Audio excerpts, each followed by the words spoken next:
ভয়াল ২১ আগস্ট আজ ২০০৪ সালে আওয়ামী লীগের সমাবেশে গ্রেনেড হামলায় নিহত হন ২৪ জন।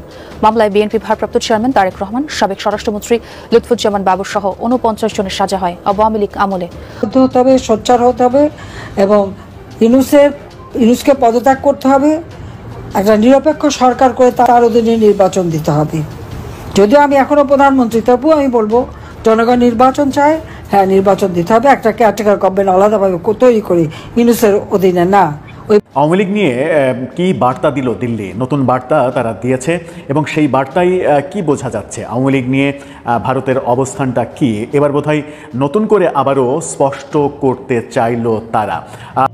বাংলাদেশের নির্বাচন নিয়ে অনেকে অনেক কথা বলছেন। শুধু এর সঙ্গে যোগ হচ্ছে একটা জিনিস, যে যেই আশা, যেই ইচ্ছা, আদম্য ইচ্ছা ডক্টর মোহাম্মদ ইউনূস সরকারের এবং ইউনূস সরকারের বেশ কয়েকজন উপদেষ্টা ছিল, এখনো আছে।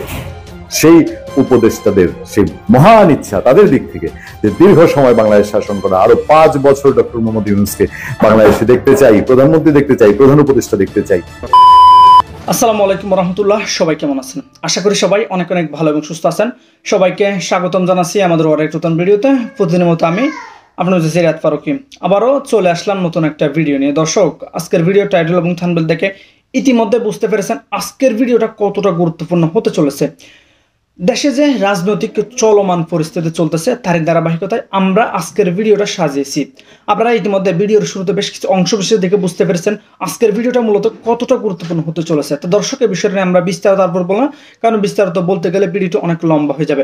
তো আমি সংক্ষেপে করার ক্ষেত্রে আপনাদেরকে মূল আলোচনা নিয়ে যাচ্ছি। তার আগে আপনাকে ছোট্ট একটি অনুরোধ জানিয়ে রাখতে চাই, যারা ফারুকী অনলাইন ইউটিউব চ্যানেলটিতে এখন চ্যানেলটি সাবস্ক্রাইব করে সাথে থাকবেন। যারা ইতিমধ্যে সাবস্ক্রাইব করেছেন তাদেরকে অসংখ্য ধন্যবাদ। যারা সাবস্ক্রাইব করেনি তাদের উদ্দেশ্যে একটি কথা বলবো, দেখতে থাকুন, দেখতে দেখতে ভালো লাগা ভালোবাসা হয়ে যাবে ইনশাল্লাহ। আজকের এই ভিডিওটার মাধ্যমে দেশে যে রাজনৈতিক চলমান পরিস্থিতি চলতেছে, দেশে যে কি অবস্থা চলতেছে, আসলে রাজনীতিকে কেন্দ্র করে এক এক দল এক একজনকে নানানভাবে বিব্রত করে মন্তব্য থেকে শুরু করে এক একজন এক এক কটাক্ষ, নানানভাবে নানান যখন বিপর্যস্ত নানান পরিস্থিতি তার ধারাবাহিকতা আজকের ভিডিওটা আমরা সংক্ষেপে আকারে আপনাদেরকে তুলে ধরার চেষ্টা করেছি। তাই সবাইকে আমি অনুরোধ করব ধৈর্য সহকারে ভিডিওটি শেষ পর্যন্ত দেখে আপনার মূল্যবান মতামত কমেন্টে জানাতে ভুলবেন না। দর্শক, চলুন আমরা এখানে ভিডিওর বাকি অংশটা একটু দেখি। ২০০৪ সালে আওয়ামী লীগের সমাবেশে গ্রেনেড হামলায় নিহত হন ২৪ জন। মামলায় বিএনপি ভারপ্রাপ্ত চেয়ারম্যান তারেক রহমান, সাবেক স্বরাষ্ট্রমন্ত্রী লুৎফুজ্জামান বাবর সহ ৪৯ জনের সাজা হয় আওয়ামী লীগ আমলে। অন্তর্বর্তী সরকারের আমলে এসে হাইকোর্টে খালাস পেয়েছেন তারা। আইনজীবীরা বলছেন রাজনৈতিক কারণে এ মামলায় আসামি করে দণ্ড দেয়া হয়েছিল তাদের, যদিও হাইকোর্টের রায়ের বিরুদ্ধে লিভ টু আপিল এখনো চলছে। বিশ্লেষকরা বলছেন রাজনীতির কারণে প্রকৃত অপরাধীরা যেন ছাড়া না পায়। আওয়ামী লীগের সন্ত্রাসী বিরোধী সমাবেশে গ্রেনেড হামলা, দলীয় প্রধান শেখ হাসিনা বেঁচে গেলেও নিহত হন আইবি রহমান সহ ২৪ জন। গ্রেনেড হামলার ঘটনায় আলাদা দুটি মামলা হয় হত্যা ও বিস্ফোরক আইনে। চার্জশিট, সম্পূরক চার্জশিট, তদন্ত, অধিকতর তদন্তের অনেক নাটকীয়তা শেষে ২০১৮ সালে রায়। এতে লুৎফুজ্জামান বাবর সহ ১৯ জনকে মৃত্যুদণ্ড, বিএনপির ভারপ্রাপ্ত চেয়ারম্যান তারেক রহমান সহ ১৯ জনকে যাবজ্জীবন এবং ১১ জনকে বিভিন্ন মেয়াদে সাজা দেন আদালত। জুলাই গণ অভ্যুত্থানের পর গেল বছর ১ ডিসেম্বর ডেথ রেফারেন্স নাকচ এবং আসামিদের আপিল মঞ্জুর করে সব আসামিকে খালাস দেন হাইকোর্ট। একই সঙ্গে উচ্চতর তদন্তের জন্য মামলাটি স্বরাষ্ট্র মন্ত্রণালয়ে পাঠানোর আদেশ দেন। ১৯ ডিসেম্বর পূর্ণাঙ্গ রায় প্রকাশ হলে রায়ের বিরুদ্ধে লিভ টু আপিল করে রাষ্ট্রপক্ষ, যার শুনানি এখনও চলমান। আসামি পক্ষের আইনজীবীরা বলছেন রাজনৈতিক বিবেচনায় মামলার সম্পূরক চার্জশিট দেওয়া হয়েছিল এবং রাজনৈতিক প্রতিহিংসা থেকেই অভিযুক্ত করা হয়। মুফতি হান্নানের স্বীকারোক্তিমূলক ২টা জবানবন্দি আছে। তিনি যখন দ্বিতীয় জবানবন্দি করেন তখন তিনি মৃত্যুর সেলে ছিলেন, অন্য একটা মামলায় কন্ডেম সেলে ছিলেন।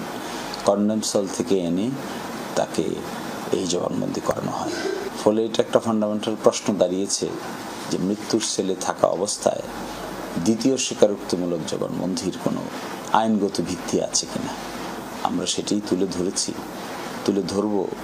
সমাজ ও অপরাধী নিয়ে গবেষণা করেন ঢাকা বিশ্ববিদ্যালয়ের শিক্ষক ডক্টর তহিদুল হক। তার সতর্কবাণী, রাজনৈতিক বাহাসে আসল অপরাধী যেন ছাড় না পায়। ২১শে আগস্টের যে ঘটনা, এটি তো বানানো কোনো ঘটনা না, ঘটনাটি তো ঘটেছে।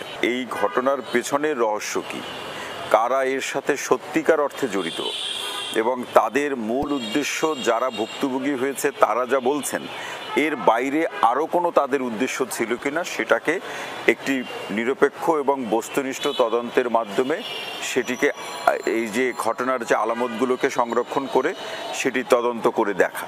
এমন পরিস্থিতি সমাজ ও রাজনীতিতে দুর্বৃত্তদের বেপরোয়া করবে বলে শঙ্কা প্রকাশ করেন এই গবেষক। এই ধরনের অস্থির রাজনীতিকে কেন্দ্র করে জনগণের আচরণের মধ্যে অসহিষ্ণুতা থাকবে। রিয়াজ রায়হান, যমুনা নিউজ, ঢাকা। আওয়ামী লীগ নিয়ে কি বার্তা দিল দিল্লি? নতুন বার্তা তারা দিয়েছে এবং সেই বার্তায় কি বোঝা যাচ্ছে? আওয়ামী লীগ নিয়ে ভারতের অবস্থানটা কি এবার বোধহয় নতুন করে আবারও স্পষ্ট করতে চাইল তারা। আমরা জানি গতকালকেই আমরা আমাদের একটা ভিডিওতেও বলেছিলাম যে বাংলাদেশ সরকার থেকে দিল্লিকে চিঠি দেওয়া হয়েছে, বিবৃতি দেওয়া হয়েছে যে আওয়ামী লীগ ভারতে রাজনৈতিক কর্মকাণ্ড করছে, অফিস নিচ্ছে, এই ধরনের কর্মকাণ্ড তারা যেন করতে না পারে সেজন্য দিল্লিকে ব্যবস্থা গ্রহণ করার জন্য বলা হয়েছে। সেই চিঠির জবাব যেভাবে দিল্লি দিল তাতে অন্য ধরনের বার্তা রয়েছে কিনা, যে বার্তার মাধ্যমে বাংলাদেশকে তারা কিছু একটা বোঝাতে চাইলো, কি সেটা একটু বোঝার চেষ্টা করবো। এই ভিডিওতে থাকবেন পলিটিক্স টিভির নিয়মিত আয়োজনে।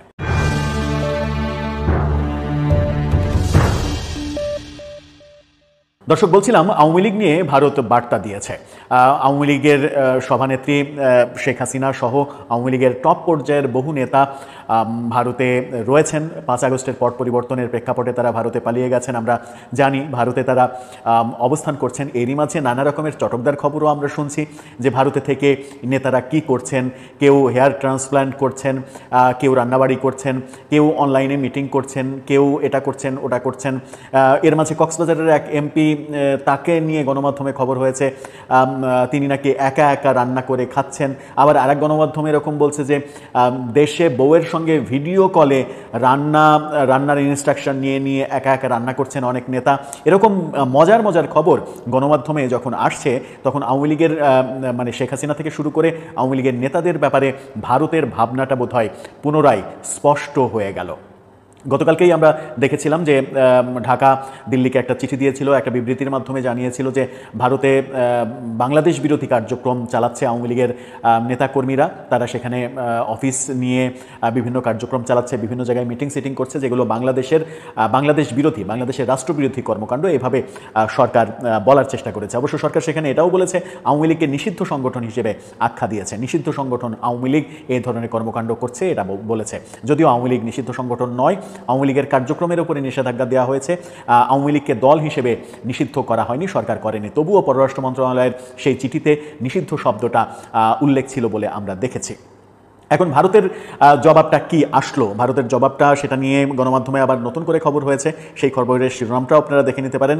সেখানে বলা হচ্ছে ঢাকার বিবৃতির জবাব দিল্লির, কথিত আওয়ামী লীগ সদস্যদের বাংলাদেশ বিরোধী তৎপরতার বিষয়ে ভারত অবহিত নয়, এমনটা জানিয়েছেন ভারতের পররাষ্ট্র মন্ত্রণালয়ের মুখপাত্র রণধীর জসওয়াল।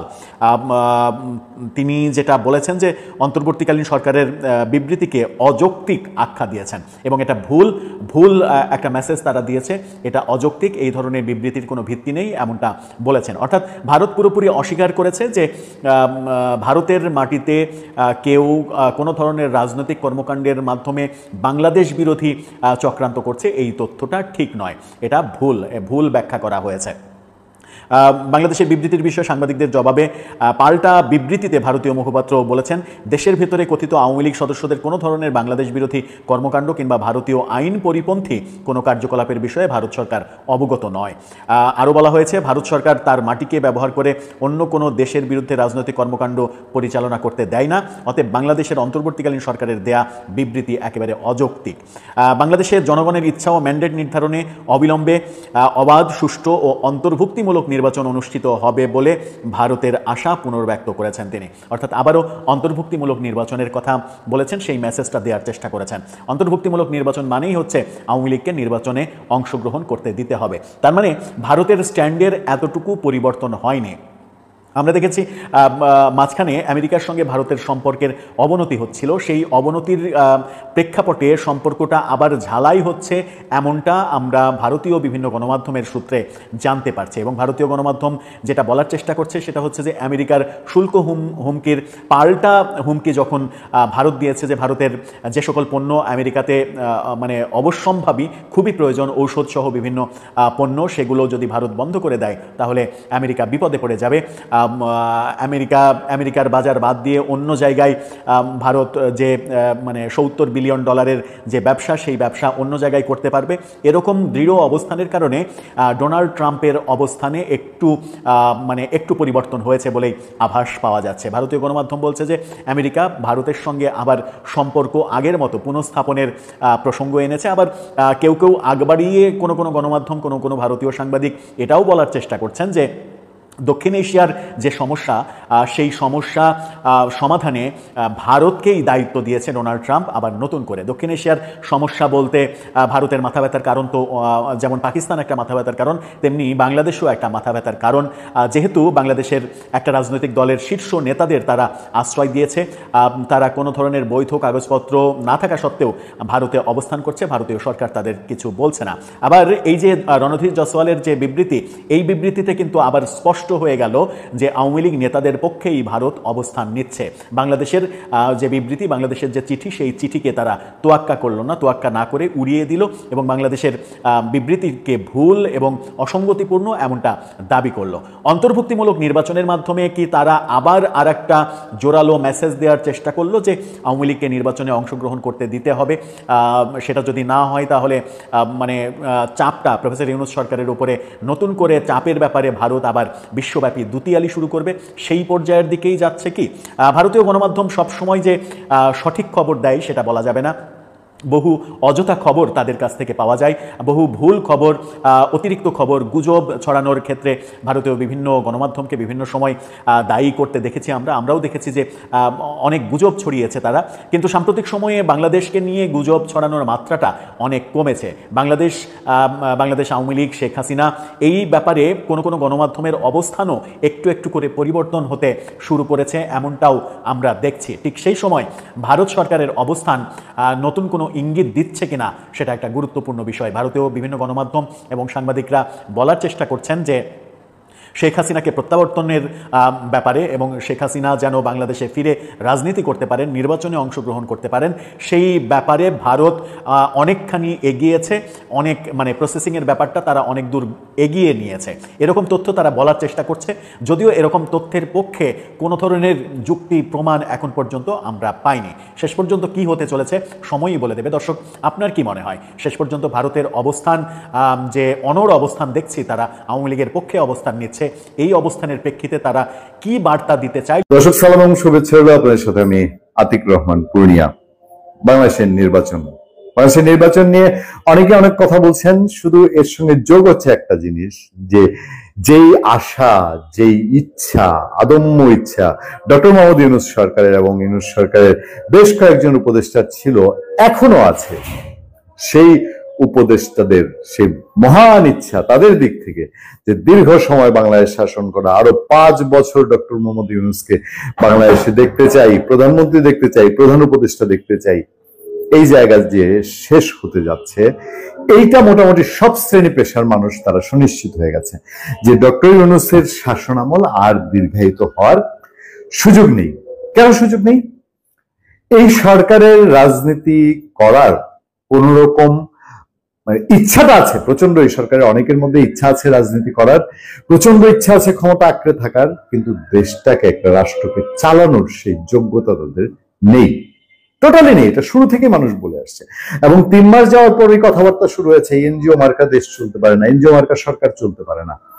সুদের ব্যবসায় এক্সপার্ট হলেও কোনোভাবেই যে দেশ পরিচালনার ব্যবসায় এক্সপার্ট হওয়া যায় না, এটা পাড়া রিক্সাওয়ালারা বুঝতেছিল। আপনি জান না, হাটে ঘাটে মাঠে যে কোনো চা স্টলে একজন দিনমজুর, একজন শ্রমিক, একজন রিক্সা চালকের সঙ্গে কথা বলবে যে আমি আরো 5 বছর ডক্টর মোহাম্মদ ইউনূসের দেশের এরকম অবস্থাই চাই, যেখানে একটা সরকারের সাথে মানুষের কোনো ইন্টারাকশন নাই, একটা সরকারের সব বিদেশি লোকজন ভরপুর, সব এনজিও, ওয়ার্ল্ড ব্যাংক, IMF, এই টাইপের লোকজন ভরপুর।